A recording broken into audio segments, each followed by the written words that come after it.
అందరికీ నమస్కారం.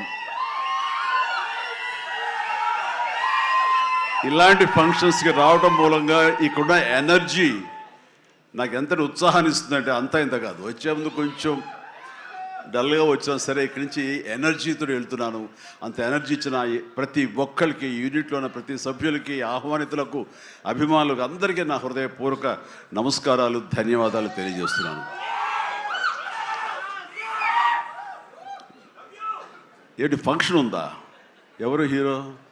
లైలా, మన విశ్వక్షన్ ఫంక్షన్కి వెళ్తున్నావా?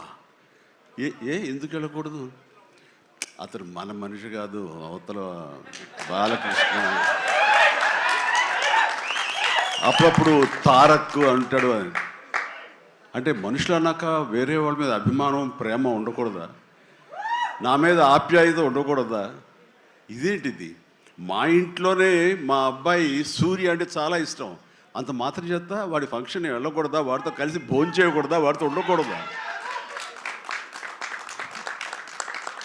అలాగే మరి మూర్తి గారు అడిగారా, నాగేంద్ర అడిగారా, ఎవరు అడిగారో తెలియదు. కానీ అక్కడ ఉన్నారు, వెళ్ళిపోయారు మూర్తి గారు. తెలియదు కానీ నేను ఆ క్లిప్ చూశాను, వాయిస్ గుర్తు లేదు. మీరు బాలకృష్ణ కాంపౌండ్ కదా విశ్వక్సేన్, ఇప్పుడు మెగా కాంపౌండ్ నుంచి ఆయన ఎలా వచ్చారు అని చాలా చక్కగా సమాధానం చెప్పాడు. మా ఇంటికి కాంపౌండ్ ఉంది కానీ ఫిలిం ఇండస్ట్రీ కాంపౌండ్ లేదని. I appreciate. నిజమే, ఇక్కడ గిరుకు ఇసుకుని ఎప్పటికప్పుడు ఏ హీరోలుగా హీరోలా ఉండే రోజులు నిజంగా ఉన్నాయి, లేకపోలేదు. షూటింగ్ల వరకే. ఆ తర్వాత వాళ్ళు ఎవరి ఇళ్ళకి వాళ్ళు వెళ్ళిపోతారు, ఎవరి ప్రోగ్రాం వాళ్ళు చూసుకుంటారు. అలాంటి రోజుల్లో నేను ఉన్నాను. వాళ్ళు అలా ఉండటం మూలంగా వాళ్ళ మధ్య సఖ్యత ఉండదేమో, వాళ్ళ మధ్య ఒక విభేదాలు ఉంటాయేమో అనే ఒక రకమైన భ్రమలో ఇక్కడ అభిమానులు కొట్టుకుని చచ్చేవాళ్ళు. ఆ వాల్ పోస్టులు చింపుకునేవాళ్ళు. నెల్లూరులో మా కజిన్స్ ఉండేవాళ్ళు, వాళ్ళిద్దరు సొంత అన్నతమ్ములు. కానీ వాళ్ళిద్దరు, వాళ్ళు రామారావు గారిని, ఒకళ్ళు నాగేశ్వరరావు గారిని ప్రేమించేవాళ్ళు, ఇష్టపడేవాళ్ళు, అభిమానించేవాళ్ళు.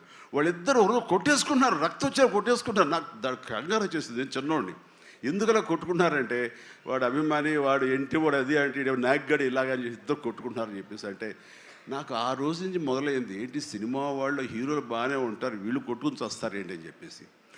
నేను ఫిలిం యాక్టర్ని అయిన తర్వాత హీరోల మధ్య ఒక సఖ్యత, సహృద్భావ వాతావరణం అది ఉండాలి, ఏర్పాటు చేయాలి బలంగా నాకు ఏర్పడటానికి ఆల్రెడీ అదొక ఇన్సిడెంట్.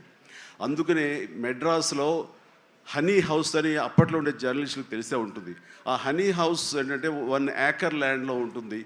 ఎక్కడ ఏ 100 డేస్ ఫంక్షన్ జరిగినా, ఏ ముహూర్తాలు ప్రారంభోత్సవాలు జరిగినా, ఎవరికి ఏ బర్త్డేలు జరిగినా, ఏ 31st నైట్ డిసెంబర్ ఫంక్షన్ చేసుకోవాలనుకున్నా సరే అటు తమిళ ఇండస్ట్రీని, ఇటు తెలుగు ఇండస్ట్రీని ఆహ్వానించి అక్కడ అందరికీ చక్కగా పార్టీ ఇచ్చే ఒక రిక్రియేషన్ తోటి మంచి భోజనాలు చేసుకుంటూ, అంటే అవి ఉంటాయనుకోండి, అది వేరే విషయం.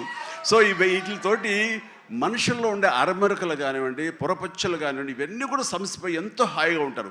అది నేను ఆ విషయం చాలా చాలా సక్సెస్ఫుల్. కాబట్టి ఈ రోజుకి నాగార్జున, వెంకటేష్ అండ్ బాలకృష్ణ మేమందరం కలిసికట్టుగా ఉండటానికి, ఒకళ్ళ ఫంక్షన్ ఒకళ్ళు వెళ్ళటానికి, ఈ మధ్యకాలంలో బాలకృష్ణ 50th ఫిల్మ్ సందర్భంగా నట జీవితం సంబంధించి చేసిన ఫంక్షన్లో నేను పార్టిసిపేట్ చేశాను.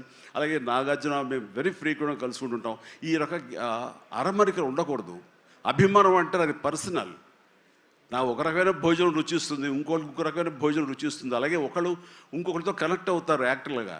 అలా ఉండటం అనేది మనం అందరం యాక్సెప్ట్ చేయాలి. అంత మాత్రం చేత విశ్వక్సేన్ ఎక్కడ దూరంగా పెట్టి మన మనిషి కాదు కాబట్టి అతను ఫంక్షన్కి పిలిస్తే కనుక వెళ్ళాలా అని ఉండకూడదు. ఖచ్చితంగా వెళ్ళాలి.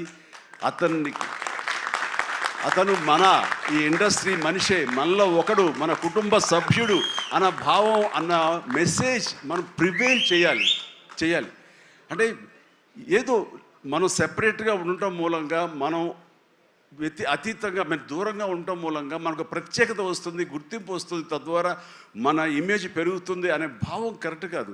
మన ఇమేజ్ పెరగాలి అంటే, మనకి ఒక ఫ్యాన్ బేస్ పెరగాలి అంటే అది మన కంటెంట్, మనం చేసే సినిమా ఇస్తుంది తప్ప